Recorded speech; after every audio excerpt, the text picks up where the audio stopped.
नमस्कार साथियों, I hope आप अच्छे होंगे, आपका स्वास्थ्य बहुत अच्छा होगा।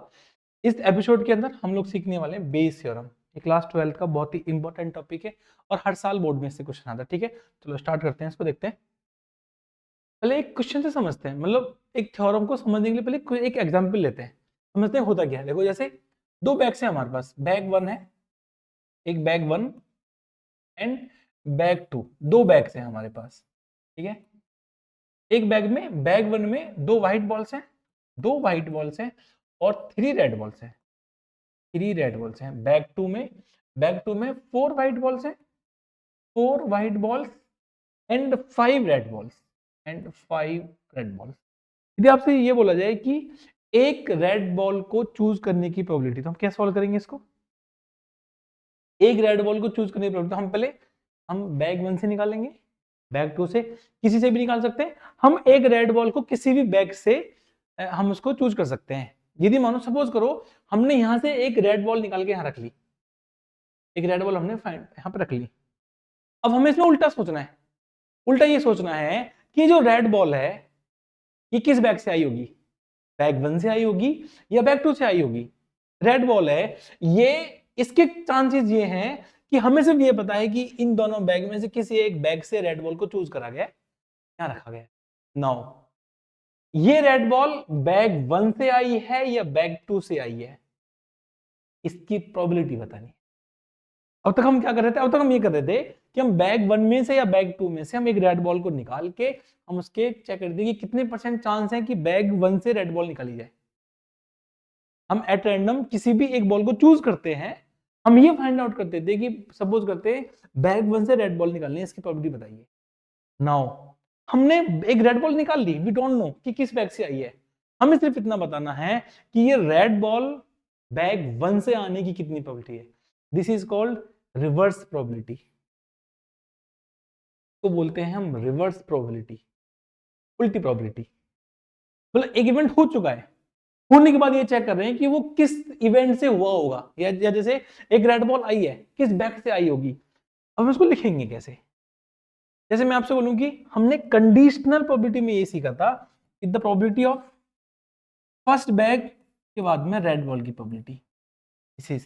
इसका मतलब ये है कि हमने पहले बैग वन चूज करा, हमने पहले बैग वन चूज करा, बैग वन के बाद में मैं इसको बी लिख देता हूं यहाँ पे, this is B one. Bag one में से एक रेड बॉल को निकालना है। हम कैसे करेंगे इसको? हम पहले इन दोनों में से बैग में से एक बैग को चूज करेंगे, विच इज 1/2। दो बैग है, एक चूज कर लिया, इनटू, अब इसमें से रेड बॉल को चूज करने की प्रोबेबिलिटी इन 3/10, आंसर बन गया विच इज 3/10, ऐसे बोल सकते हैं इसको।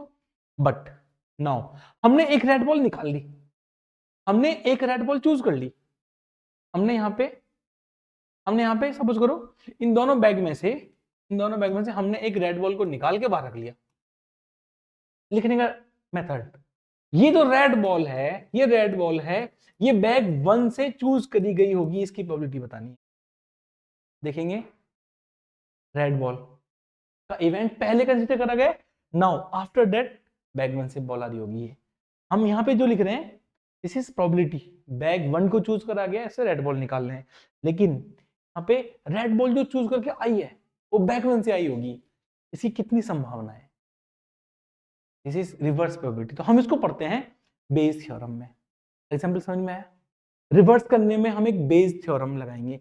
बेस थ्योरम, एक बेस नाम की एक साइंटिस्ट थे, साइंटिस्ट नहीं कह सकते, हम कह सकते हैं एक स्टूडेंट थे जिसके मन में फर्स्ट टाइम ये चीजें आई थी कि यदि मैंने एक रेड बॉल फाइंड आउट कर ली है तो ये बैग वन से आई होगी, इसकी प्रोबेबिलिटी बतानी है। समझ में आया? अब इससे पहले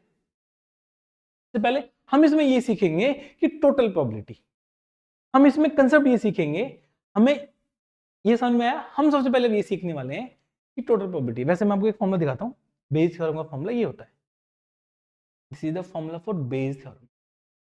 देखो, यदि हमें ये पता है this is probability B by A के बाद में बी के हैपन होने की प्रोबेबिलिटी है, ये इवेंट ए हैपन हो चुका है, ए के बाद में बी के हैपन होने की प्रोबेबिलिटी हमें पता है, वी नो, सपोज करो ये हमें पता है, हमें तो उल्टा निकालना हो, हमें बी के बाद में ए के हैपन होने की प्रोबेबिलिटी निकालनी है। देखो ये इसका उल्टा हो गया, this is called reverse probability. हमें ये पता होता है, ये पता है हमें, हमें ये फाइंड आउट करना है, ये फाइंड आउट करना। देखो तो हम कैसे करेंगे, यहाँ पे ये फॉर्मूला ऐसे बन के आ रहा है हमारे पास, सिर्फ इसको कैसे लिखते हैं, इसको ऐसे लिखते हैं, probability of A by B is equal to A by B, इसको उल्टा कर दो, this is probability of B by A into, यहां पे इवेंट पहले ए हैपन हुआ है तो upon probability of A, upon में आ जाएगा probability of B. Here the probability of B is the total probability. Total probability, total probability का मतलब क्या है, टोटल प्रोबेबिलिटी इसका पहले मीनिंग समझते हैं। मैं आपको इस फॉर्मूले को कैसे लिखते हैं फिर से समझाऊंगा, आपको समझ में आए। वैसे ये फॉर्मूला बन के आता है हमारे पास में, ये फॉर्मूला बन के आता है हमारे पास में कंडीशनल प्रोबेबिलिटी से। कैसे, मैं चलो मैं पहले ही बताता हूँ आपको कंडीशन से कैसे बन के आ रहा है, फिर मैं आपको बताऊंगा कि टोटल प्रोबेबिलिटी क्या होती है। देखो तो ये ए बाई बी, इसका मतलब होता है हम इसको लिखेंगे ए और बी का intersection upon probability of B, equation number 1। इस इक्वेशन नंबर 1 से हमने ये पढ़ा है, this is conditional probability. B event के बाद में ए के हैपन होने की प्रोबेबिलिटी हम चेक कर रहे हैं। हम क्या करते हैं, हम ए और बी का इंटरसेक्शन निकालते हैं अपॉन हम बी में से ए का इंटरसेक्शन निकालते हैं। ठीक है, यहां से आप P of A intersection B find out करिए, तो हम बोलेंगे यहां से ये बन के आएगा P of A intersection B is equal to, इसकी मल्टीप्लाई यहां कर देंगे, ये बन जाएगा P of A by B into P of B, equation number 2 मान लेते हैं इसको। आप इसका एक बार उल्टा करिए, रिवर्स करिए, फॉर्मूले हैं हम इनको लिख सकते हैं। हम बोलेंगे probability of B by A, B by A तो हम क्या बोलेंगे, इन दोनों का intersection upon probability of A, हम बोलेंगे इसको probability of A intersection B upon probability of A, इसको मल्टीप्लाई यहां करो, क्या बन गया, ये मिल गया हमें probability of A intersection B is equal to probability of B by A into probability of A, equation number 3 मान लो। आप देखोगे तो इसमें एलएचएस इक्वल है, probability of A intersection B है, देखो इंटरसेक्शन बी, इसका मतलब ये इक्वल हो गया। ध्यान से देखना, जो ऑब्लिक में आ रहा है, जो इवेंट पहले हैपन हो चुका है उसकी प्रोबेबिलिटी है। ठीक है, यहाँ पे ए हैपन हो चुका है, ए की प्रोबेबिलिटी। अब आप इसको देखो एक बार, इन दोनों को मल्टीप्लाई करो, यहाँ पे ये बराबर, ये और ये बराबर आ गए। ये इसका मतलब है कि यदि हमें ए बाई बी पता करना है तो हमें बी बाई ए पता होगा, तो उल्टा लिखना है बस।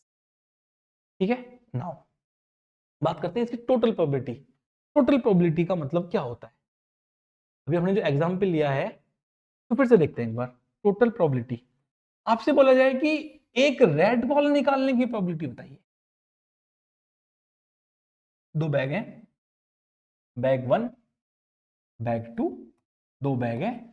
फर्स्ट बैग में दो व्हाइट बॉल्स हैं, दो व्हाइट बॉल, तीन red ball. Bag 2 4 white balls and 5 red ball. Now the simple question is this, find the probability of one red ball। आप एट रैंडम किसी भी बैग से एक रेड बॉल को निकालते हैं, उसकी प्रोबेबिलिटी बतानी।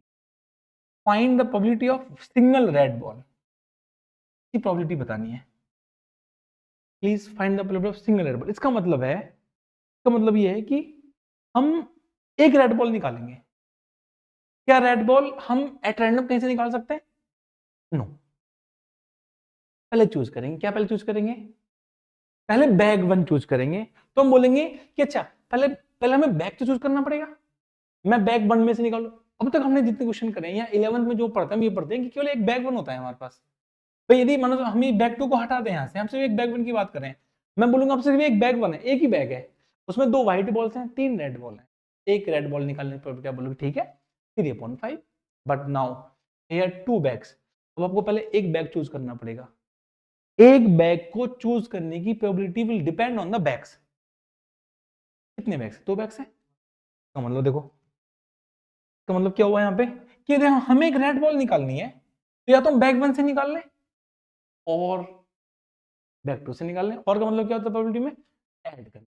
ऐड करना बोलेंगे, हम पहले बैग 1 चूज करेंगे, बैग 1 में से फिर हम एक रेड बॉल निकालेंगे, और कर सकते हैं, और बैग 2 से रेड बॉल निकालना है। Now this is probability of bag 2 में से हम रेड बॉल निकालना है। इसको बहुत ध्यान से देखना है, तो कहते हैं total probability. This is called total probability.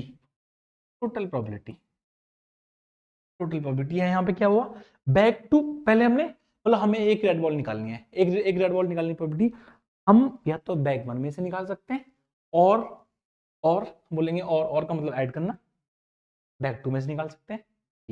अब इसका आंसर चेक करें एक बार, देखो आंसर। पहले यहाँ पे कौन सा इवेंट होगा, पहले बैग 1 का इवेंट होगा, पहले बैग को चूज करना है। बैग को चूज करने का मतलब हम इन दोनों में से एक बैग को चूज करेंगे, मींस 1/2 इंटू, फिर रेड बॉल निकालेंगे यहां से, ठीक है। अच्छा, इस फॉर्मूले को मैं ऐसे लिख दूं, the probability of bag 1 into red 1, पहले बैग 1 की प्रोबेबिलिटी, फिर उसमें से रेड बॉल की, here probability of bag 2 into probability of red ball from bag 2।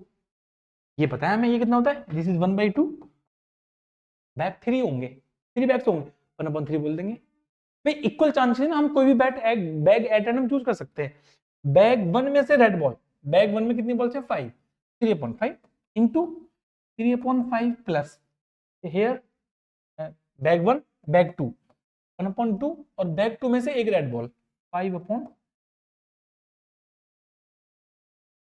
इस टोटल प्रोबेबिलिटी। टोटल का मतलब एक रेड बॉल को फाइंड करने की प्रोबेबिलिटी, ऐसे ये टोटल है, ठीक है, समझ में आया। नाउ देखो,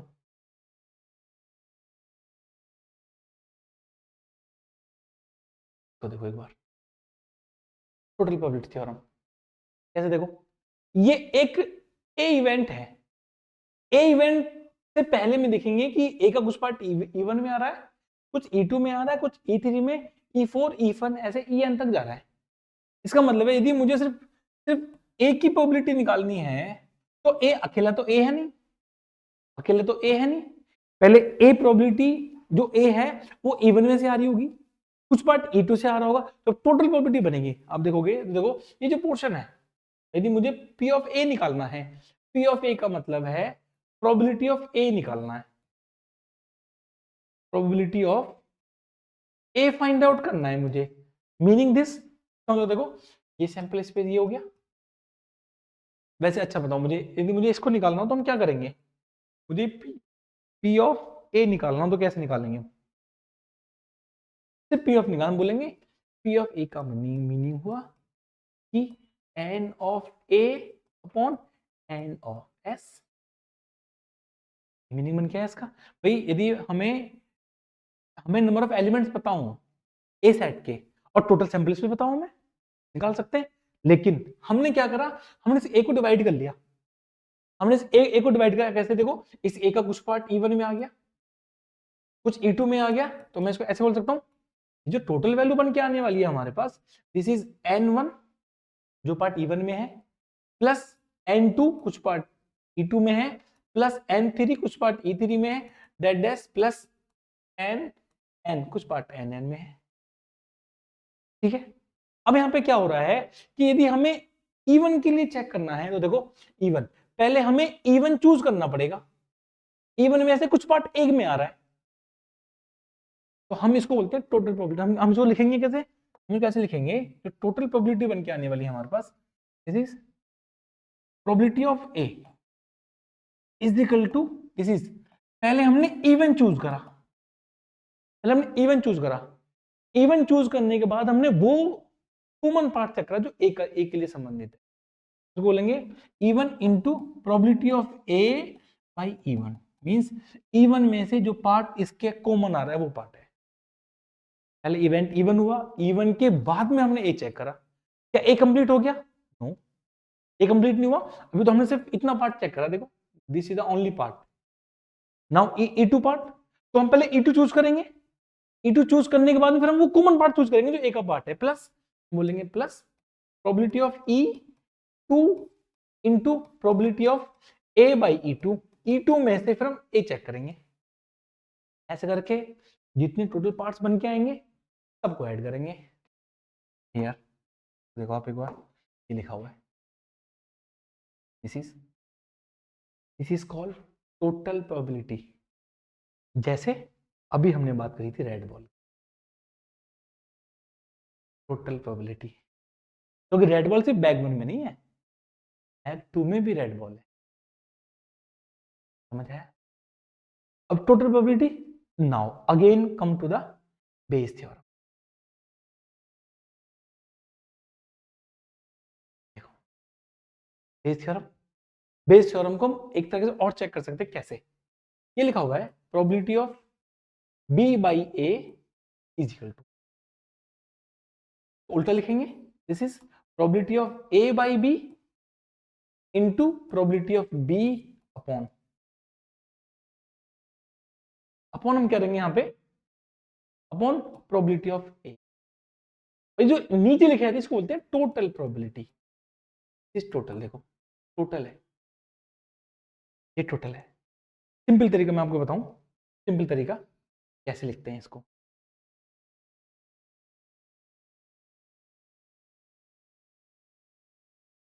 this is probability of red ball, red ball ये प्रोबेबिलिटी है आपके पास। तो आप इसको रिवर्स प्रोबेबिलिटी में देखो कैसे। आपको ये बताना है कि ये बॉल फर्स्ट बैक से आई होगी, इसकी प्रोबेबिलिटी। जो बॉल है वो फर्स्ट बैक से आई होगी, मैं इसको यहां लिखूं, देखो जो बॉल हम लेके आ रहे हैं वो बॉल फर्स्ट बैक से आई होगी। The red ball is coming from first back, the red ball is coming from first back, इसकी प्रोबेबिलिटी बतानी है। देखो पहले तो आपने एक रेड बॉल चूज कर रखी है, रेड बॉल चूज करी, कहां से आ रही है वो, बैग 1 से। हमने यहां क्या लिख रखा है, बैग 1 में से रेड बॉल निकालना है। नहीं, हम बोल रहे हैं जो जो रेड बॉल लेके आए हैं वो रेड बॉल बैग 1 से आ रही है, तो होगी उल्टी प्रोबेबिलिटी। अब लिखना कैसे है इसको, इक्वल साइन लगाना है आगे, इसको उल्टा करना है। क्या लिखा जाएगा उल्टा करने में, probability of red ball from bag 1 into probability of bag 1, upon, upon यहां पे आने वाला है प्रोबेबिलिटी ऑफ रेड बॉल। और रेड बॉल क्या है, ये प्रोबेबिलिटी ऑफ रेड बॉल है। देखो अब आप इसको ध्यान से देखो, देखो ये बैग 1 की प्रोबेबिलिटी है, ये बैग 2 की प्रोबेबिलिटी है, ठीक है। अपॉन हम जब यहाँ पे ये लिखेंगे तो हम यहाँ को हटा के ये टोटल प्रोबेबिलिटी है, इसको हम फॉर्मूले में ये लिखने वाले हैं यहाँ पे, this is probability of red ball from bag 1 into probability of bag 1 upon, upon में देखो ये बैग 1 की प्रोबेबिलिटी है प्लस बैग 2 करना है, इतना काम करना है। लिखना कैसे इसको, उल्टा, बैग 1 अपॉन आर, इसको पहले उल्टा करो, उल्टा कर दिया, उल्टा करके अपॉन में total probability of red ball, ये इवेंट पहले हो चुका है, total probability of red ball. कुछ कुछ कंसेप्ट समझ में आया? ठीक है, कुछ क्वेश्चन देखते हैं इसके और समझ में आएंगे, सॉल्व करने ट्राई करते हैं। देखो कुछ ऐसे सवाल, bag 1 contains 3 red balls, bag 1 बना लेते हैं, bag 1 contains 3 red ball and 4 black ball, ठीक है। बैग 1 में 3 रेड बॉल है, 4 ब्लैक बॉल है, while another bag 2 contains, एक बैग 2 है हमारे पास, एक bag 2 contains 5 red ball, 5 red ball and 6 black ball. One ball is drawn at random from one of the bag, कोई भी बॉल एट रैंडम चूज कर लिया हमने, ठीक है। Now it is found to be red, red आ गई, probability of red ball, bag 1 से चूज करेंगे, बैग 2 से चूज करेंगे, हम लिखेंगे ऐसे, probability of bag 1 into probability of red ball from bag 1, red ball from bag 1 plus probability of bag 2 into probability of red ball from bag 2, इस total probability. अब मानो आपको बैग 1 की निकालनी है, तो बैग 1 की प्रोबेबिलिटी ऊपर रखेंगे, बाकी टोटल कर देंगे, इतना काम करना है। देखो नाउ, देखो find the probability that it is drawn from bag 2, bag 2, देखो ये टोटल प्रोबेबिलिटी होगी, इस टोटल में से फेवरेबल केस आपका सिर्फ ये है, इसको ऊपर रखेंगे बाकी टोटल कर देंगे। देखो तो हम बोलेंगे यहाँ पे probability of red ball coming from bag two, ये हो गया, इज इक्वल टू, उल्टा करेंगे, देखो उल्टा तो बोलेंगे प्रोबेबिलिटी ऑफ बैक टू, पहले लिखेंगे इसको इस तरीके से,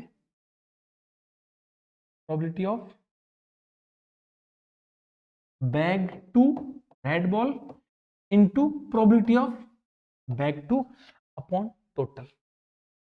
हमें ये पता है कि एक बैग 1 में से रेड बॉल निकालने की 40% चांस है, बैग 2 में से 60% चांस है, तो हम 60 अपॉन टोटल करने वाले हम, देखो ये हो गया अपॉन में total probability P of R, यही फॉर्मूला था हमारा। देखो तो आप इसको मल्टीप्लाई करोगे तो यहाँ पे B2 upon B R into P R बन जाएगा, तो बराबर आ गया। अब इसको एक बार फाइंड आउट कर लेते हैं, फाइनल आंसर चेक कर लेते हैं, आगे सोल्यूशन है इसका। देखो इन्होंने यहाँ पे E1 E2 मान रखा, कोई दिक्कत नहीं है। देखो दोनों बैग्स को चूज करने की प्रोबेबिलिटी इक्वल है 1/2। आप यहाँ ध्यान दो एक बार, देखो ये प्रोबेबिलिटी ऑफ बैग 1 है, this is ball from bag 1, red ball, ये हो गया, ठीक है। अब बैग 1 हमारे पास है, ये रहा बैग 1, बैग 1 से probability of bag 1 into probability of red ball from bag 1 is equal to, ये 1/2 होगी इंटू बैग 1 में टोटल बॉल्स कितनी है 7, कितनी फेवर करती है 4/7, 4/7, ऐसे बैक टू चेक कर ले, ओ सॉरी 3 रहता है, 3/7, ठीक है। यहाँ पे रहते हैं, देखो bag two, probability of bag two into probability of red ball from bag two, कितना बनेगा 1/2 इंटू 5/11, 5/11। आपको कौन सा बताना है, उल्टी प्रोबेबिलिटी किसकी बतानी है आपको उल्टी प्रोबेबिलिटी बतानी है बैक टू की, देखो bag two this upon total कर देंगे, ठीक है। 1/2 इंटू 3/7, देखो यहाँ पे और इसको देखो 1/2 इंटू 3/7 बैक 1, 1/2 इंटू 5/11 बैक 2, इस बैक 2 की टोटल वैल्यू को, टोटल वैल्यू को ऊपर रख गया है फेवर करने की, इसको कहते हैं reverse probability, this is Bayes theorem. पहले समझ में आया, एग्जांपल समझ में आया, इसको फाइनल आंसर करेंगे तो ये आ जाएगा बन के, ठीक है। देखो क्वेश्चन ये है, given 3 identical boxes 1 and 2 and 3, 1 2 3 box है हमारे पास, एक वर्ड पे ध्यान देना है, why it is identical. Identical का मतलब है कि आपके बॉक्स एक जैसे हैं, तो आप उनको जो चूज करेंगे तो तीनों को चूज करने की प्रोबेबिलिटी भी इक्वल होगी। कभी कभी हमें सवाल ऐसा जाते हैं अनफेयर कॉइन, सवालों में आता लिखा होगा बायस्ड कॉइन, इसका मतलब है कि हेड और टेल इक्वल नहीं आ सकते। मानो कोई ऐसा कॉइन है जिसको हम टॉस करते हैं, बार बार हेड हेड हेड आ रहा है, बोलते हैं बायस्ड कॉइन, तो उसमें टेल आएगा ही नहीं, हेड आने की प्रोबेबिलिटी 1 है, टेल आने की प्रोबेबिलिटी 0 है। यहाँ पे आइडेंटिकल का मतलब है कि आपको किसी भी बॉक्स को चूज करेंगे तो इक्वल प्रोबेबिलिटी है, बैग 1 बैग 2 बैग 3, समझ में आया जी, ठीक है। ईच कंटेनिंग 2 कॉइन्स, 2 कॉइन्स मैं ऐसे बना लूं, bag 1 here, bag 2 and bag 3। अब दोनों में मैं समझ, दो कॉइन्स हैं, यहाँ पे 2 कॉइन बना लेते हैं, ठीक है। Now box 1 contain 2 gold coins, 2 gold coin, तो यहाँ पे जी लिख दूं, बॉक्स 1 में 2 गोल्ड कॉइन है, आगे चलते हैं। बॉक्स 2 बोथ आर सिल्वर, दोनों सिल्वर कॉइन्स हैं। तो कहते हैं आप अपने पूरे क्वेश्चन को डिकोड कर रहे हो, हाँ, and in box 3 1 gold and 1 silver, एक गोल्ड है एक सिल्वर है, हो गया। Now a person chooses a box at random, कोई चूज करते हैं at random, and takes out a coin, एक कॉइन बाहर निकालते हैं। If the coin is gold, ये गोल्ड निकाल लिया, हम ये कह सकते हैं the probability of gold, this is total probability from box 1 into box 1 की प्रोबेबिलिटी में, ऐसे करेंगे इसको, what is the probability that the other coin in the box is also gold, उस बॉक्स की प्रोबेबिलिटी बतानी है जिसमें दूसरा कॉइन भी गोल्ड है। ऐसा कौन सा बॉक्स है जिसमें 2 गोल्ड कॉइन है? फर्स्ट है, तो हमें ये बताना है कि हमने कोई किसी पर्सन ने एक बॉक्स में से गोल्ड कॉइन निकाला, वो बैग नंबर 1 से आ रहा है, इसकी क्या प्रोबेबिलिटी है? तो हम पहले क्या निकालेंगे? हम पहले निकालेंगे टोटल गोल्ड की प्रोबेबिलिटी। 3 प्रोबेबिलिटी मिलेंगी, उसमें से बैग 1 को ऊपर रखेंगे, बाकी सबको लिख देंगे नीचे, टोटल प्रोबेबिलिटी बन गई। और बस ठीक है। अब देखो, दिस इज बैग 1 या बॉक्स 1 की प्रोबेबिलिटी इनटू बॉक्स 1 में से गोल्ड कॉइन की प्रोबेबिलिटी प्लस बॉक्स 2 की प्रोबेबिलिटी इनटू बॉक्स 2 में से गोल्ड कॉइन की प्रोबेबिलिटी प्लस बॉक्स 3 की प्रोबेबिलिटी इनटू बॉक्स 3 में से गोल्ड कॉइन की प्रोबेबिलिटी। 3 केस हो गए, ऐड कर दिया गया। This is called total probability. Total probability, इनमें से कौन सा फेवरेबल केस है? फर्स्ट, बॉक्स 1 को ऊपर रखेंगे, बाकी सबको नीचे रख देंगे। ठीक है, चेक कर लेते हैं। बॉक्स 1, बॉक्स 1 की प्रोबेबिलिटी 1/3, 3 बॉक्स है 1/3, 1/3 इंटू बॉक्स 1 में से गोल्ड कॉइन निकालने की प्रोबेबिलिटी। कितने गोल्ड कॉइन है? 2। कितने फेवर करते हैं? दोनों, तो 2/2, 2/2 बना जाएगा प्लस बॉक्स 2 की प्रोबेबिलिटी 1/3 इंटू बॉक्स 2 में से गोल्ड कॉइन निकालने की प्रोबेबिलिटी। कितने कॉइन्स है? 2। कितने गोल्ड कॉइन है? 0, तो 0 रखेंगे। ठीक है, प्लस ये तो 0 हो गया, प्लस नाउ 1/3 इंटू 1/2, क्योंकि यहाँ पे 2 गोल्ड कॉइन है, मतलब 2 कॉइन्स है, एक सिल्वर एक गोल्ड है, एक कॉइन फेवर करता है, तो 1/2 0 हो गया। ठीक है, नाउ ठीक है, देखो ट्वेल्व सॉल्व कर लेते हैं। Here probability of gold coming from box 1 is equal to box 1 की प्रोबेबिलिटी चेक करो। देखो हियर 1/2 सॉरी 1/3 इंटू 1, टोटल जाएगा ऊपर, ये बन गया 1/3 इंटू 1 अपॉन में 1/3 into 1 plus 0 plus plus here, this is 1/3 into 1/2, 1/3 into 1/2। ये चेक करो, ये लिखा हुआ है क्या? बॉक्स 1 की प्रोबेबिलिटी इंटू गोल्ड की प्रोबेबिलिटी, बॉक्स 2 0 हो गया। ठीक है, ये बॉक्स 3, और सॉल्व करेंगे इसको तो वैल्यू बन के आएगी हमारे पास इसकी 2/3। बेस थ्योरम, रिवर्स प्रोबेबिलिटी में आया। ठीक है, आगे चलते हैं। Question number, next question 19 number.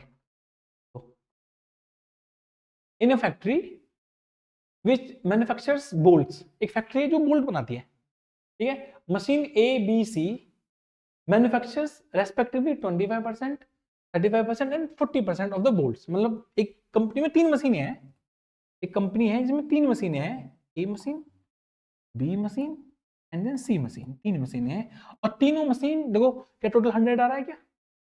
हाँ, तो मतलब ये 25% बोल्ट्स बनाती है, ये 35% बोल्ट्स बनाती है, और ये 40% बोल्ट्स बनाती है machine. Of their outputs 5, 4, 2% are respectively defective. ये जो 25% बोल्ट्स बना रही है, इसमें से 5% डिफेक्टिव है, 5% डिफेक्टिव है। देखो इसमें से 4% डिफेक्टिव है, और इसमें से 2% डिफेक्टिव है। ये डिफेक्टिव है, ये टोटल बना रहे हैं। ठीक है, now a bolt is drawn at random from the product and found to be defective. भाई तीनों मशीन का जो सामान है वो बन के एक जगह आ रहा है, तीनों मशीन के बोल्ट एक जगह बन के आ रहे हैं, हम उसमें से एक बोल्ट निकालते हैं। हमें ये नहीं पता कि कौन किस में से। हमने एक what is the probability that it manufactured from the machine B. Machine B में से वो निकल के आया जो कि डिफेक्टिव पीस है। मतलब हम अब तक क्या करने, हम अब तक ये बोलते थे कि मशीन बी के बनने के बाद डिफेक्टिव बताना है। अब हम क्या करने वाले, अब हम ये कहने वाले हैं कि मशीन, मतलब हमने एक पीस निकाला जो कि डिफेक्टिव है, वो बी से बन के आ रहा है। इसकी तो हम इसको, हम पहले एक डिफेक्टिव की प्रोबेबिलिटी निकाल लेंगे, बोलेंगे टोटल प्रोबेबिलिटी। इसमें से हमारे फेवर कौन सा केस है? बी। बी को ऊपर रखेंगे, बाकी सबको नीचे रखेंगे, ऐड करेंगे। तो यहां दे रखा है देखो, देखो टोटल प्रोबेबिलिटी, देखो ये टोटल है, वो ये है बोल्ट 1, ये आपके पास में, तो मैं इसको यहाँ लिख देता हूँ, इधर मैं इसको यहीं लिखता हूँ, ठीक है। This probability of defective is equal to, हमने पहले मशीन ए चूज करी, ठीक है, मशीन ए की चूज करने की प्रोबेबिलिटी और ए के बाद में डिफेक्टिव आने की प्रोबेबिलिटी, ये हो गया। प्लस हमने मशीन बी चूज करी, प्लस हमने बी के बाद में डिफेक्टिव आने की प्रोबेबिलिटी, प्लस मशीन सी चूज करी इनटू सी के बाद में डिफेक्टिव आने की प्रोबेबिलिटी। पी ऑफ ए कितना है ये बताओ, पी ऑफ ए कितना है, जो टोटल वोल्ट्स बने हैं उसमें से ए कितने वोल्ट्स बनाती है, 25%। 25%, तो मैं इसको लिखूंगा यहाँ पे, इसका मतलब है दिस इज 25 अपॉन इंटू, इसमें से कितने डिफेक्टिव है 5%, 5%, तो 5 अपॉन 100 क्या गया, प्लस, देखो प्लस करेंगे, बी बी कितने परसेंट वोल्ट्स बनाती है 35, तो 35 अपॉन 100, देखो 35 अपॉन 100, और इनमें से कितने डिफेक्टिव है 4%, 4 अपॉन 100, 4 अपॉन 100 प्लस ये पी ऑफ सी कितना है 40, 40 ये हो गया 40 अपॉन 100 इंटू 2/100, ये बन के आ गया टोटल केस है। अब इस ये टोटल केस में से हम ऊपर बी रखेंगे, तो हमें ये बताना है कि जो बोल्ट बन के आ रहा है डिफेक्टिव वो मशीन बी से है। आप एक काम ये कर सकते हो, यहाँ पे आप इसको डिवाइड मत करो, ऐसे ही रखो इसको, क्यों, देखो जैसे एनसीईआरटी बुक में इसको डिवाइड कर दिया गया, ये डिवाइड कर दिया गया, हम इसको ऐसा करके देखो, तो सब कुछ सारे आंसर्स वही है, उसको ऐसे बोल सकते हैं, ये वैल्यू बनेगा 35 अपॉन 100 इंटू 4 अपॉन 100, ये रहा 35, 100 से डिवाइड करके 0.35 0.4 बना दिया उन्होंने, अपॉन देखो 25 upon 100 into 5 upon 100 plus 35 upon 100 into 4 upon 100 plus 40 upon 100 into 2 upon 100, देखो ये सारे 100 कट गए और ये 100 कट गए, कॉमन लेने के बाद में ऊपर मल्टीप्लाई कर लेंगे, यहाँ मल्टीप्लाई कर लेंगे, फाइनली आंसर ये बन के आए 28 अपॉन 6। समझना ये है हमें कि पहले टोटल प्रोबेबिलिटी निकाल रहे हैं, उसके बाद में उसमें से जो फेवर कर रहा है हमारे इवेंट को उसको ऊपर रख रहे हैं, ये सबको नीचे रख, ठीक है। बेस्ड ऑन को भी एक्सप्लेन करने के लिए नहीं आएगी, ऐसे क्वेश्चंस आएंगे, तो बोलते हैं रिवर्स प्रोबेबिलिटी, ठीक है जी। देखो, a man is known to be speak truth 3 out of 4 times, एक पर्सन है जो सच बोलता है बट 4 बार में से 3 बार सच बोलता है, एक बार झूठ बोलता है, इसका मतलब कि एक पर्सन है वो 3 टाइम्स ट्रूथ बोलता है और एक बार झूठ बोलता है, मतलब बोल सकते हैं। Now he throws A dice and reports that it is 6, सच बोला होगा उसने, 75% चांस है सच बोला होगा उसने, भाई इसमें से हमें ये पता है कि 75% है और ये 25% है, ये मतलब है कि जो 6 बोला 75% चांस है कि उसने सच बोला होगा, 25% चांस है उसने झूठ बोला होगा। देखो नाउ क्वेश्चन पढ़ो, find the probability that it is actually A 6, actually में 6 है उसकी प्रोबेबिलिटी बतानी है हमें, तो पहले हम ये बोलेंगे, पहले हम सोचेंगे कि 6 के मतलब उसने जो सच बोला है, अच्छा हमसे पूछेंगे find the probability that actually 6, तो 6 के आने की प्रोबेबिलिटी चेक कर लें। देखो अब हम बोलेंगे टोटल प्रोबेबिलिटी निकालना चाह रहे हैं, हम टोटल प्रोबेबिलिटी निकालना चाह रहे हैं, क्योंकि एक्चुअली में 6 आया है, 6 है, इसका मतलब अच्छा डाइस को थ्रो करने में कितने सैंपल केस बनते हैं 6, हम बोलेंगे ऐसे 1, 2, 3, 4, 5 एंड 6, यदि उसने सच बोला है तो मतलब एक्चुअली में 6 आया है, सच नहीं बोला तो क्या आया होगा 1, 2, 3, 4, 5 में से कोई आया होगा, ठीक है, तो हम बोलेंगे सच बोलेंगे, मतलब probability of 6 is equal to, पहले बोलेंगे सच बोला है उसने, this is probability of truth into probability of truth by 6, truth के बाद 6 आ रहा है, प्लस ये हो सकता है लाई इंटू प्रोबेबिलिटी ऑफ लाई के बाद में 6 बोला है, ठीक है। देखो ट्रुथ बोलने की probability 3/4, 3/4 this is 3/4 into truth के बाद सच आने की प्रोबेबिलिटी 1/6। भाई टोटल 6 थे, सच बोल दिया उसने तो 6 ही आया होगा एक्चुअली में, और 6 के आने की प्रोबेबिलिटी 1/6 प्लस, अब उसने झूठ बोला है तो झूठ बोलने की प्रोबेबिलिटी 1/4, 1/4। क्या अब 6 आया होगा? नहीं, अब 6 अब क्या क्या आया होगा? तो 1 आया होगा या 2 या 3 या 4 5, मतलब 5/6, 5/6 ये 6 आने की प्रोबेबिलिटी है एक्चुअली में। ये सच बोलने की प्रोबेबिलिटी है, this is truth and this is लाई। अब बोलेंगे एक्चुअली में 6 आया है, इसकी प्रोबेबिलिटी बताओ। ट्रुथ को ऊपर रखेंगे, बाकी दोनों केस नीचे आ गए। सोल्यूशन देखिए इसका एक बार, देखो 1/6 सैंपल स्पेस 1, 3/4, ठीक है। दिस इज ये ट्रुथ बोलने की प्रोबेबिलिटी और ये लाई बोलने की प्रोबेबिलिटी। हमने देखो एक्चुअली क्या है कि बुक में क्या होता है ना, मतलब एग्जाम में हमें लिखनी पड़ती है चीजें। तो यहाँ पे क्या आएगा, जैसे सैंपल पे जैसे हमने इवेंट 1 माना, S1 इवेंट है जहां पे 6 ऑकर हो रहा है, इवेंट 1 S ऑकर हो रहा है, S ऑकर होने के बाद में ये बोला कि इवेंट 2 है कि वो S6 नहीं आ रहा है, उसके चांस है 5/6, ठीक है। देखो अब हमने 6 आने के बाद हमने बोला गया कि एक्चुअली वो सच बोल रहा है, वो सच बोलने की प्रोबेबिलिटी 3/4। S2 मतलब S2 का मतलब है कि S2 हुआ बट उसने झूठ बोल दिया। देखो इवेंट 2 मतलब S2 के बाद में E बोल दिया उसने, झूठ बोल दिया। E का मतलब वो झूठ बोल रहा है।